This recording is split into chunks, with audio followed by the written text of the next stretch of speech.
Langkah penuh harapan, hati yang bersatu.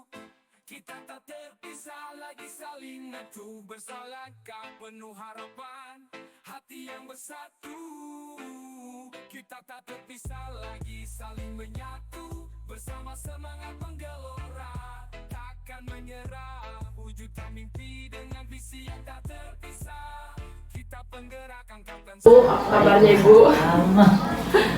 Tuh, baik Bu, jadi kedatangan saya hari ini, saya itu ada tugas CDP Bu, calon guru penggerak angkatan 10. Jadi saya itu mau mau nanya-nanya seputar pengambilan keputusan tentang nilai-nilai kebajikan. Sebelumnya sudah berapa tahun Bu Ibu jadi kepala sekolah di sekolah ini? Sekolah ini kurang lebih 4 tahun. Ibu, alhamdulillah ya Bu.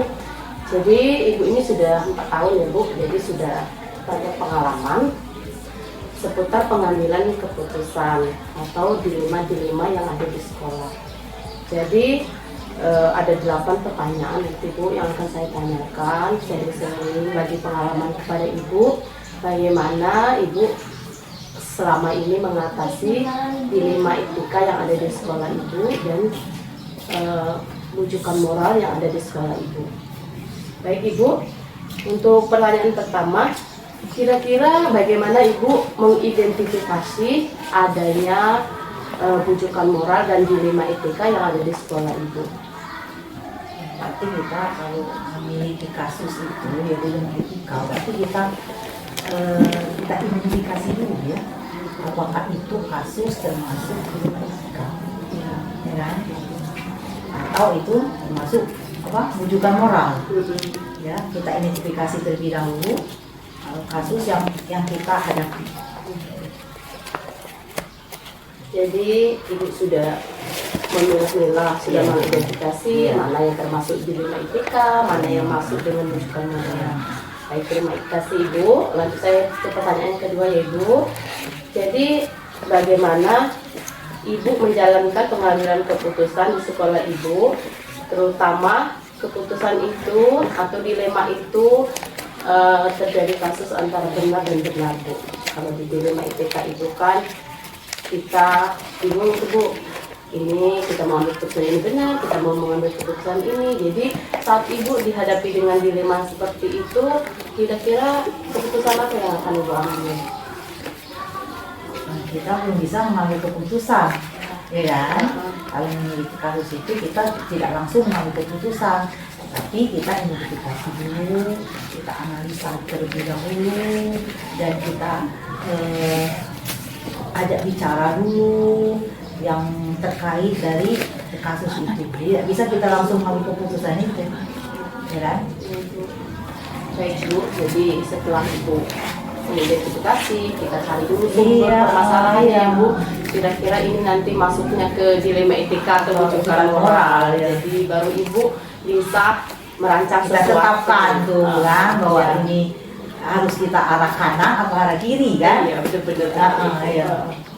Baik Ibu, kira-kira langkah prosedur seperti apa yang biasa Ibu lakukan kalau ketemu dengan dilema etika atau rujukan moral tadi? Iya. Kalau Ibu langkah-langkahnya yaitu ya kita analisa dulu ya. Kita analisa terlebih dahulu, kita renungkan dulu, dan kita ada bicara dulu, kerjasama dulu dengan pihak-pihak terkait, dengan guru, dengan wali siswa, ya kan? Dengan siswa itu sendiri. Kalau misalnya kasus itu dengan siswa kan, kita tidak bisa langsung ambil keputusan, tapi kita harus bekerja bersama dulu. Kita rembuk ya, dapat dari teman-teman. Berarti perlu sekali ya Bu adanya kolaborasi antara guru, wali murid, dan kepala sekolah juga Ibu. Baik Ibu, saya lanjutkan pertanyaan yang keempat ya Bu. Kira-kira hal apa yang Ibu anggap efektif dalam pengambilan keputusan itu Bu? Hal itu efektifnya yaitu yang tadi kita analisis dulu, ya, kita analisa dulu dan ajak bicara dulu, nah itu yang lebih efektif dari itu. Biar nanti kita tidak tidak mengambil saling keputusan. menyalahkan kan kalau Iya, kita tidak betul. ibu mengambil keputusan A, tetapi yang karena kita tidak mengajak bicara teman-teman, mereka tidak sependapat dengan keputusan kita, ya kan? Jadi ibu betul-betul menempatkan diri, jangan sampai kita salah memutuskan. Iya. Baik ibu. Lanjut ya bu, saya catat ya bu. Iya. Lanjut ya bu, yang pertanyaan yang kelima. Kira-kira selama ibu menjalani sudah 4 tahun sekolah ini, tantangan apa yang terberat dalam mengambil keputusan bu? Mengambil keputusan itu yang berat.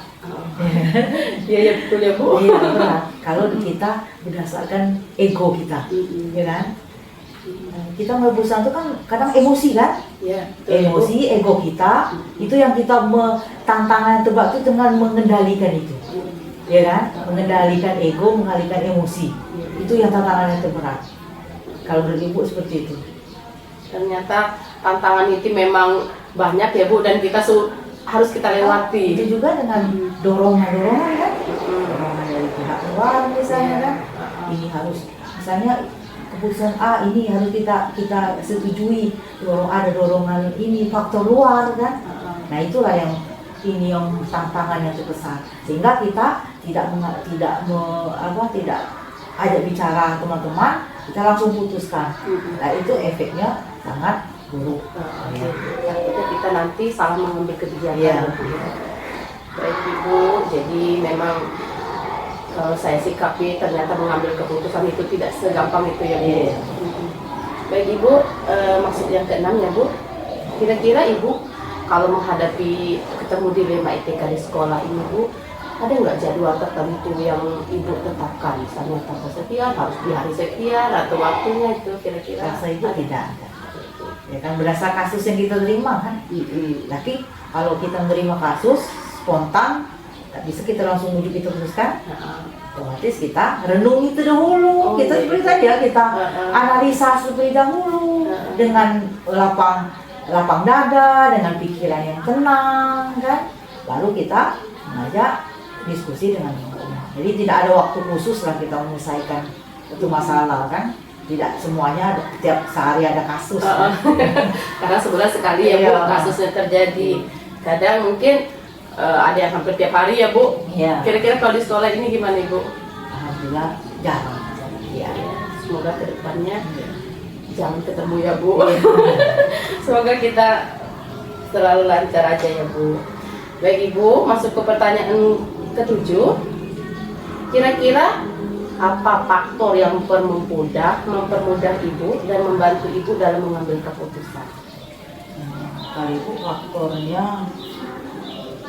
yang mempermudah ibu dalam mengambil keputusan itu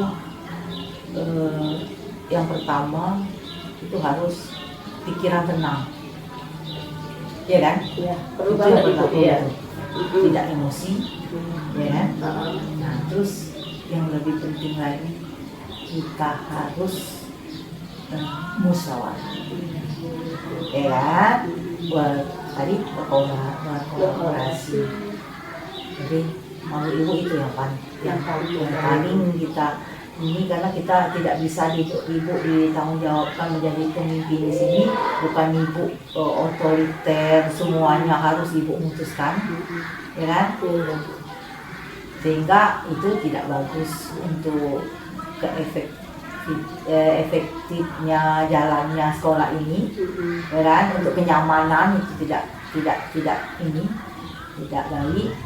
Jadi faktornya itu sehingga kerjasama itu yang paling utama.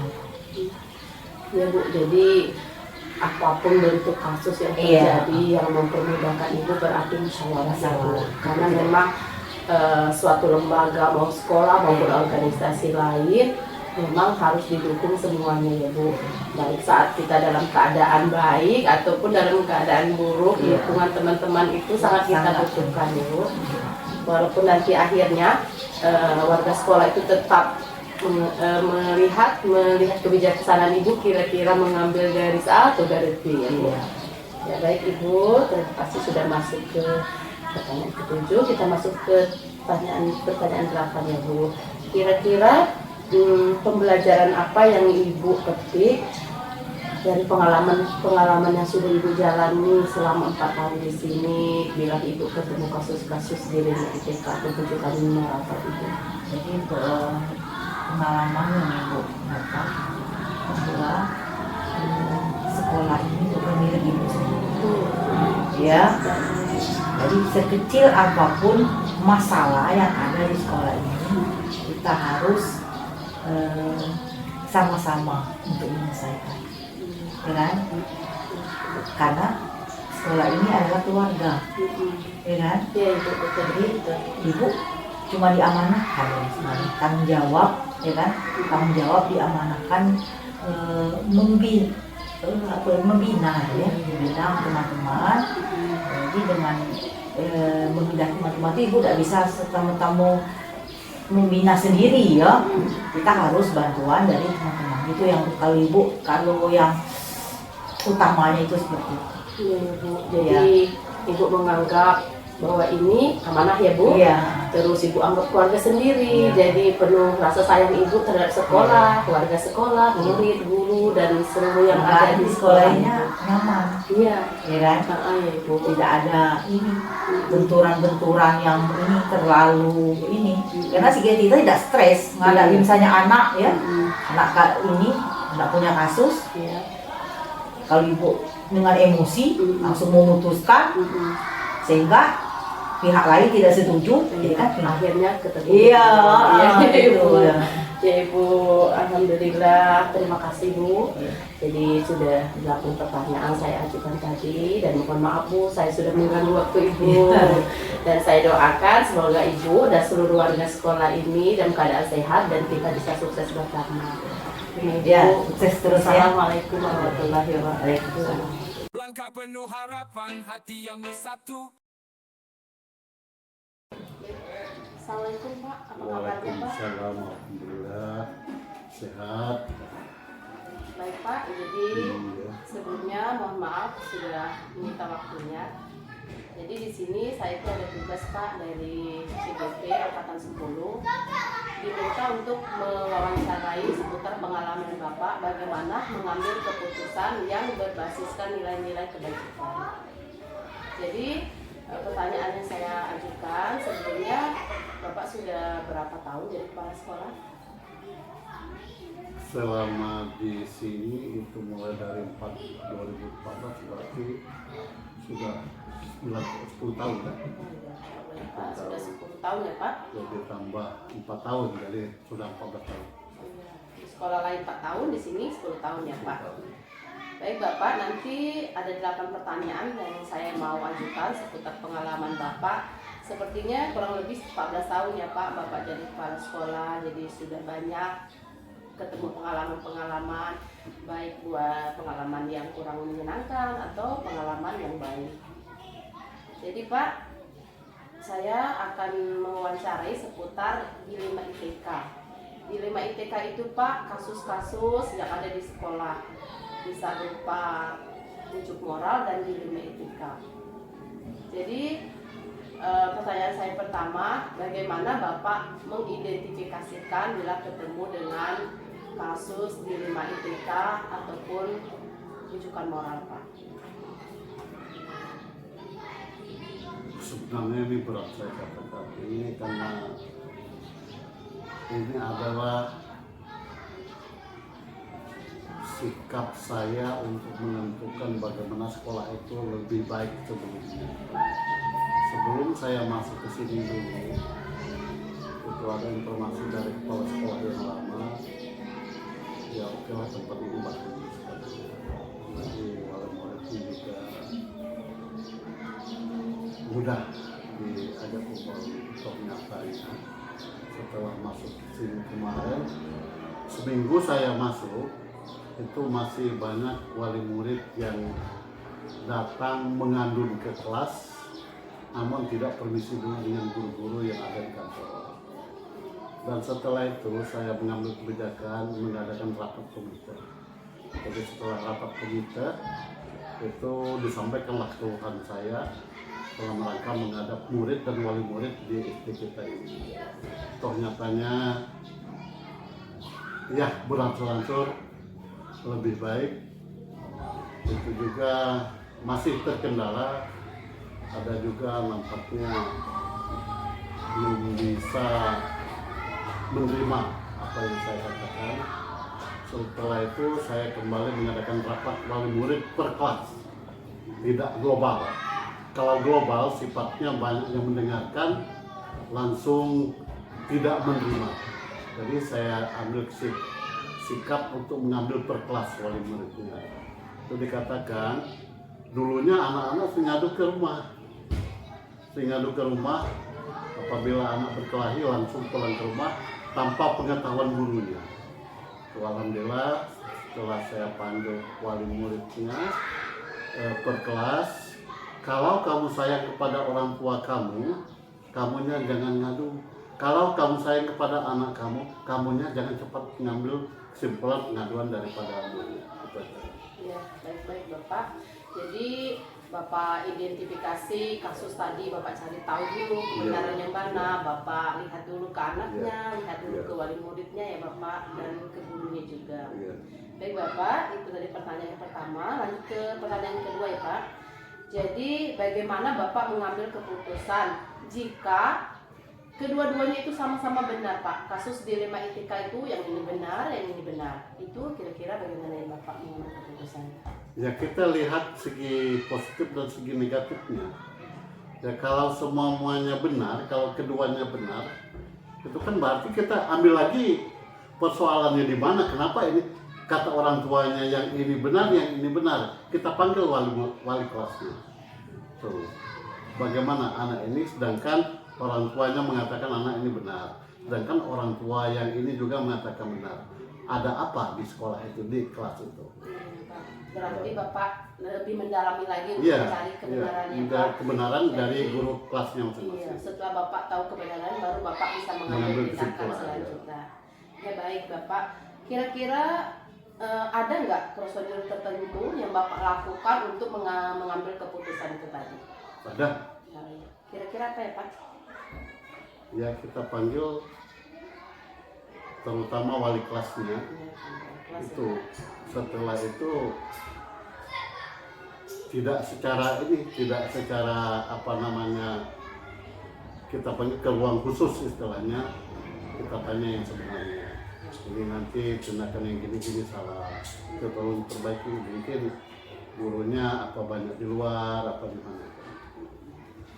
Baik Bapak, itu tadi sudah betul langkah-langkah yang Bapak jelaskan tadi.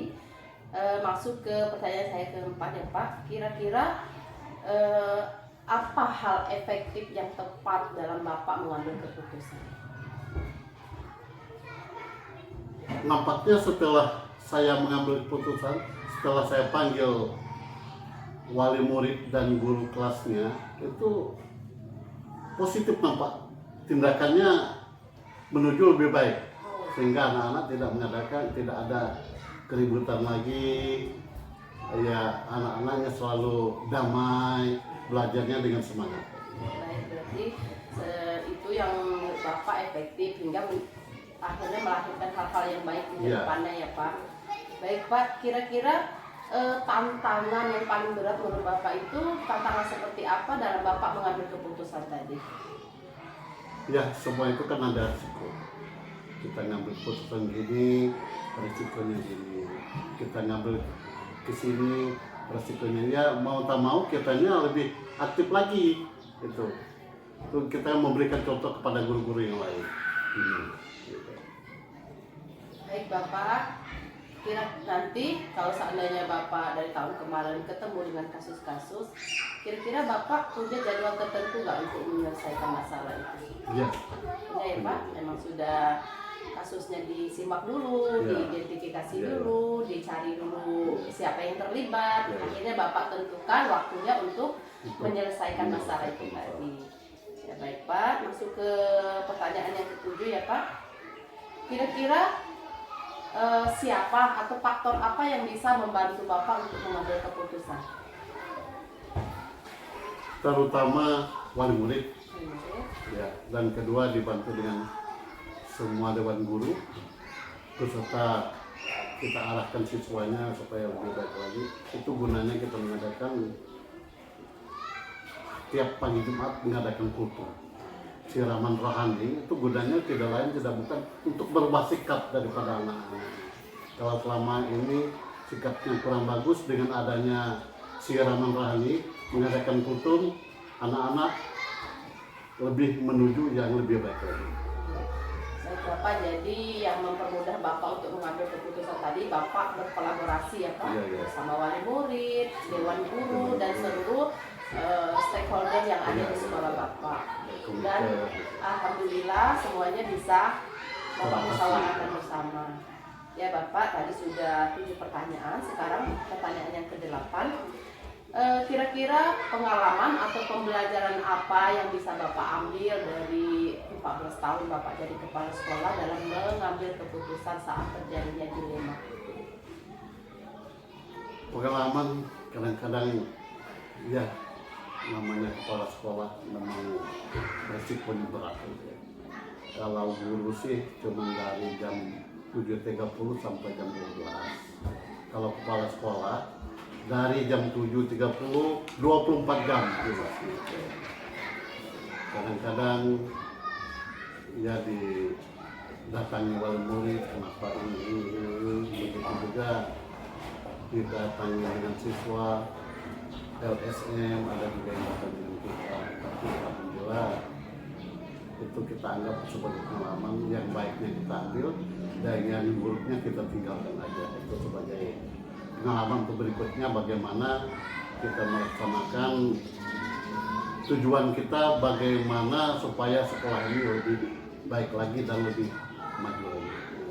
Baik, bisa saya simpulkan berarti Bapak itu setelah 14 tahun jadi kepala sekolah, ketemu dengan berbagai dilema kasus etika tadi, rujukan moral tadi, jadi Bapak bagaimana mewujudkan ke depannya lebih baik ya Pak. Itu pengalaman yang sangat dapat terima selama ini ya Pak ya. Baik, selanjutnya kira-kira apa harapan Bapak di sekolah yang Bapak pimpin ini? Harapan saya supaya anak-anak yang di sini itu menjadi lebih maju daripada sekarang, dan menjadi, karena dia ini sebagai tombak untuk masa depan, ya bagaimana caranya lulusan dari sekolah kita ini, harapan saya supaya tersebar di mana-mana, baik di universitas ini, di universitas sana, baik untuk menjadi polisi dan menjadi tentara, khususnya untuk menjadi anak yang sukses ke depannya. Itu harapan Bapak terkait peserta didik ya Pak. Bagaimana harapan Bapak kepada dewan guru atau tenaga pendidik lainnya? Harapan Bapak seperti apa kira-kira Pak? Kepada dewan guru, saya harapkan, karena ini saya sudah menjadi kepala sekolah, sebelum kepala sekolah saya kan guru juga. Semua persoalan tidak bisa diputuskan dengan sendiri dengan kepala sekolah, melainkan kerjasama dengan guru. Kalau kita selalu kerjasama, insya Allah apa yang kita hadapi semuanya bisa terselesaikan dengan baik, anak-anak juga bisa lebih maju lagi. Baik Pak, jadi Bapak punya harapan kalau anak bisa maju, itu juga bisa terwujud dengan adanya kolaborasi antara kepala sekolah dan dewan guru Dan komite sekolah. Oke, baik Bapak, terima kasih atas waktunya. Dan saya rangkum dan saya catat semua Pak wawancara kita hari ini. Semoga Bapak dan seluruh yang ada di sekolah ini sukses dan sehat selalu. Saya akhiri ya Pak. Assalamualaikum warahmatullahi wabarakatuh. Waalaikumsalam. Langkah penuh harapan, hati yang bersatu. Kita tak terpisah lagi saling metu. Bersalangkah penuh harapan, hati yang bersatu. Kita tak terpisah lagi saling menyatu.